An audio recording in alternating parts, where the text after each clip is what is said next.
everyone, welcome back to the channel, where we dice the milk up regularly while talking about deep dives, niche internet communities, Furbies, art, and generally things that I feel like speaking of. I am Ren, and today I am going to be talking about Furby stories from r/ask Reddit. I would just like to give a brief little warning. There may be some background noise, but there's currently a snowstorm going on in the background. So it just happens. Nature really said, yeah, today I'm going to dump snow on you, but that's how life goes. But I've been wanting to talk about these Furby stories for a little bit now, ever since I did the Furby deep dive video, because while I was deep diving into the Furby community and stuff, I kept on seeing a lot of stuff surrounding Furbies and all the stories and being like, oh, Furby horror stories, oh, they're so scary. So I want to take a closer look into that. But I guess if you're new to Furbies, I would recommend checking out the deep dive video. If not, you're in the right place. And we're gonna look into this because I feel like the general reaction that people get from Furbies are, oh, creepy, oh my god, demon spawns that are gonna steal my soul. So I'm gonna go into this expecting the stories to be like that instead of the cute little, oh my god, I got a Furby when I was 12 and look at how adorable it is. Well, I mean, the Reddit really asked, like, horrifying Furby stories, so that's what we're gonna get. But anyways, besides all that, let's jump into the video. Grab a nice drink, a snack, put this on in the background while doing homework. I don't know, that would be a little scary. Or use this as background noise for drawing or cleaning in general, stuff like that. But let's dive right into this subreddit. Okay. So the first Furby story that I bring you is from the user White Wine. In high school, I went to a party. Don't worry, this story gets better. I'm outside smoking when I see some flashing blue lights and people scattering everywhere. While I should have just ran into the woods, it was February in New England. My jacket, scarf, and purse with an awesome neon green Nokia cell phone and ID were in the host's little brother's bedroom inside the house. Family was out of town. Interesting.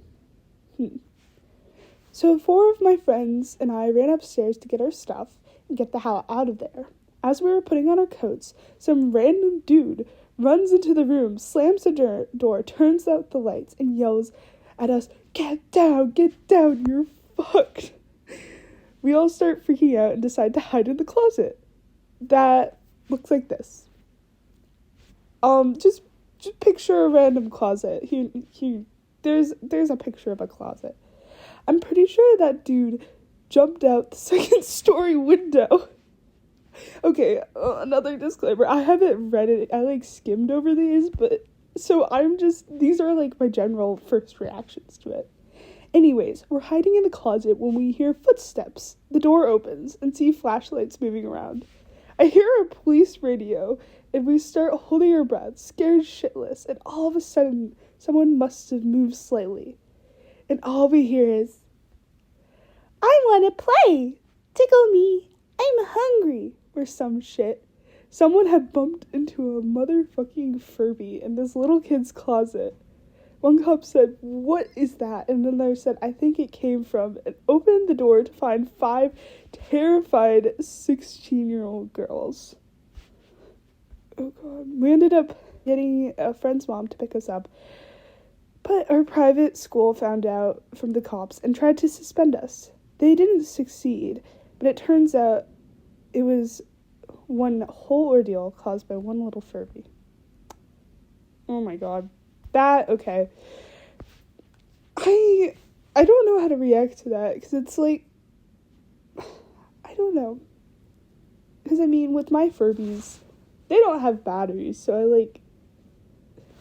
don't have to worry about them talking or anything, but oh my god, if I woke up in the middle of the night or if I was trying to hide and I just heard that voice come out from my closet, immediately gone. Nope, out of the house. That's it. Packing up the doors. Boom, out, gone. But also, I'm the kind of person who gets, like, freaked out at night and sees stuff, so, I'm already a little freaked out in the first place. But also, Furbies protect me at night. You know, like, it's like, it's a give or take. On one side, you get, ooh, little cute Furby, and on the other, it's like, are you going to kill me? So, I just hope the Furby's on my side in the end. Okay. Here is another story from Derpahoo. Oh, I just noticed that this, question was from 11 years ago. Holy shit. That's crazy, but I've been waiting my whole life for this. In elementary school, I was invited to sleep over at my friend Sally's for her birthday. There was quite a few girls going, and we were told by everyone we were going to sleep in the family room, and somehow I scored the couch. Now Sally loves Furbies. Above the couch was a shelf dedicated to them. There were a shit ton of Furbies in different sizes, shapes, and colors on that shelf. So the party is okay. Everyone gets ready for bed, and I am getting comfortable on the couch. Fast forward a few hours. Everybody is dead asleep, and I myself am in a nice deep sleep. When suddenly the shelf breaks, the wooden parts falling behind the couch, while Furbies rain down on my sleeping form. Activated by whatever the fuck activated the Furbies. Movement or sound or whatever, they come alive, and I am awoken by a horde of Furbies all over me, talking and moving and looking at me. I eventually recovered from that night, but I had nightmares for years after that. Oh, God.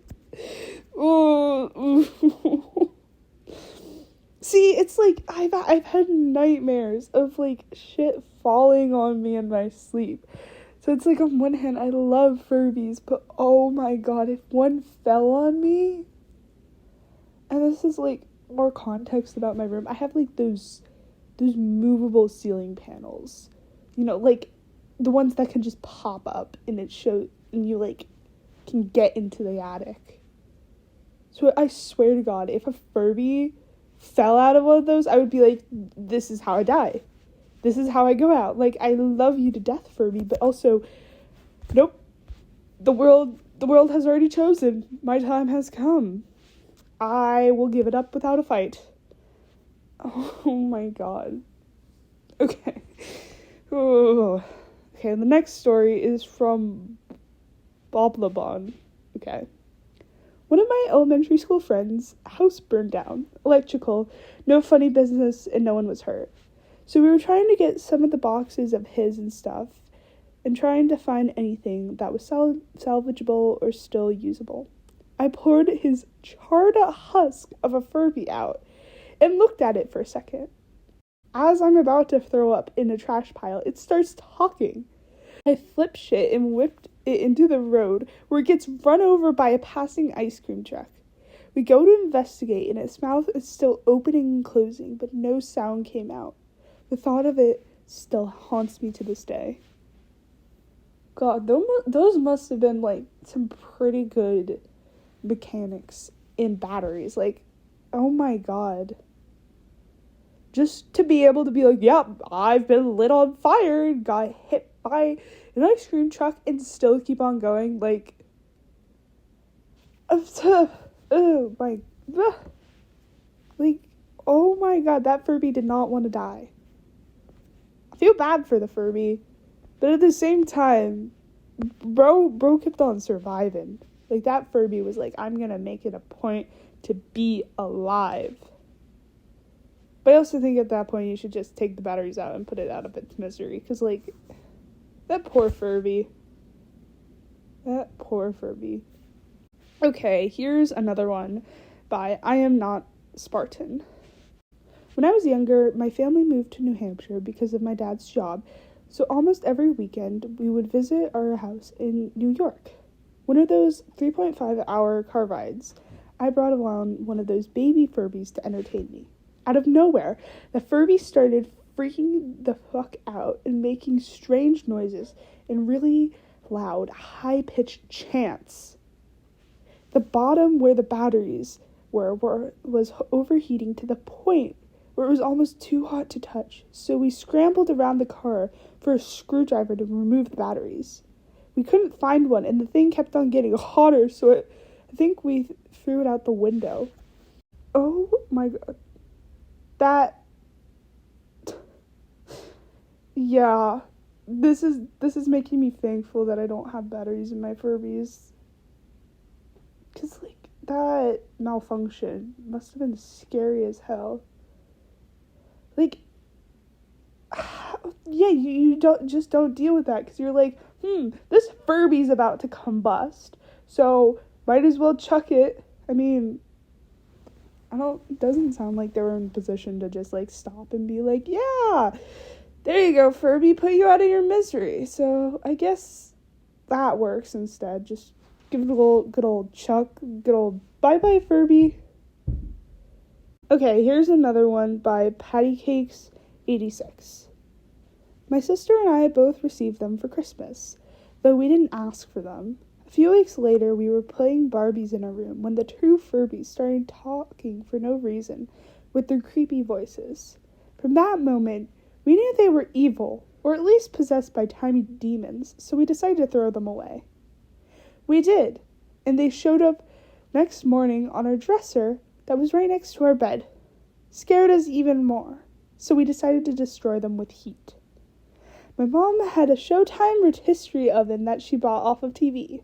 We put our Furbies in and tried to roast them. She saw, took them out, and placed them on top. She forgot to turn off the rotisserie, and the lower half of them melted into a nasty plastic fur and wire mount of toy. My dad came home from work, and after getting pissed at us, he went to the garage, scraped them with a paint scraper, and he put them back in our dresser and told us we better not throw them away. My sister and I still have melted Furbies in the old room and on the shelf of the closet. Oh god. I do think that is honestly the ultimate punishment, to be like, yeah, you know what? You tried to roast your Furby, you're keeping it. Oh. To just see, all of the mechanics beneath it, too. The hardware. Ugh. Because I think that's personally the creepiest part of building a long Furby or modifying one, is when you have to skin it. And you're just left there with this poor skinned Furby. Because I believe that Furby should have skin. I don't think that's quite a hot take, but I'm pretty sure most people think Furby should have skin too. Here's the next one by Jazzygasm. I swear to God, I should expect this with Reddit users. I had this one as a kid. I got tired of it after a few weeks, after playing with it a lot, and I put it away on the top of the shelf of my closet. A few months later, I was lying in bed after playing too much Super Mario and trying to fall asleep when I heard the most horrible, terrifying sound of my life. That fucking thing was asking me to feed it or tickle it or something, but it sounded like a demon. I guess the batteries were not so well. I personally figured out that they would be dead after so long. I once realized what was going on, and I took it off the shelf, ripped the back open, and disposed of the batteries I thought they were dead. One of the scariest childhood memories. I think this was actually, from what I remember of my research, this was a very common occurrence with Furbies, for them to just screech until they die. Very unsettling, but yeah. It's honestly a pretty sad way to go out, just to be screeching until you die and all the life is drained out of you. But I guess to people who don't like Furbies, they're like, Furbies deserve this. They had it coming. I don't know, the poor Furbs. I think they deserve better, but I don't say that I would take in a demon Furby. I'd probably have it cleansed first and remove the batteries, but eventually I would be fine taking one in. Okay, here's another one from the user Tale as Old as Time. Not horrifying in the conventional sense, but a really bad memory for me. Oh my god, I absolutely hate Furbies, and I had one when I was younger, but I rarely played with it. It just sat on my basement shelf collecting dust. One night, I dreamed that the Furby was bawling hysterically. When I asked it what was wrong, I woke up. It was probably 2 or 3 in the morning, and I noticed that all the lights on my house were on, and I could still hear crying. My mom was in her room, crying while packing a suitcase. She had just received her phone call that her mother, who lived in Italy, had passed away. That's all I think about every time I see a Furby. Okay, that story, I don't know, took a turn. I suspected more Furby, but, don't know what to quite expect. It still sounds pretty horrifying. I mean, to associate a Furby with human wailing, not quite ideal. Okay, here's another one by Burn Z Kid. Yeah, that's Tabitha purring in the back. You're gonna just have to deal with it, and I'm gonna have to deal with it. Okay. I had 2 Furbies. They were buried in the bottom of the toy box. Sleeping in the dead of night, years after we got them, I hear a deep, slow voice groaning, "Feed me." Oh, hell no.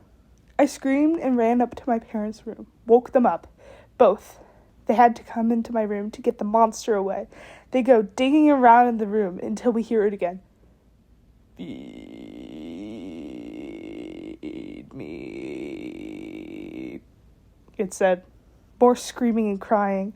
Finally, my dad pulled out this half-dead Furby from inside the toy box and goes to smash it with a hammer in the garage.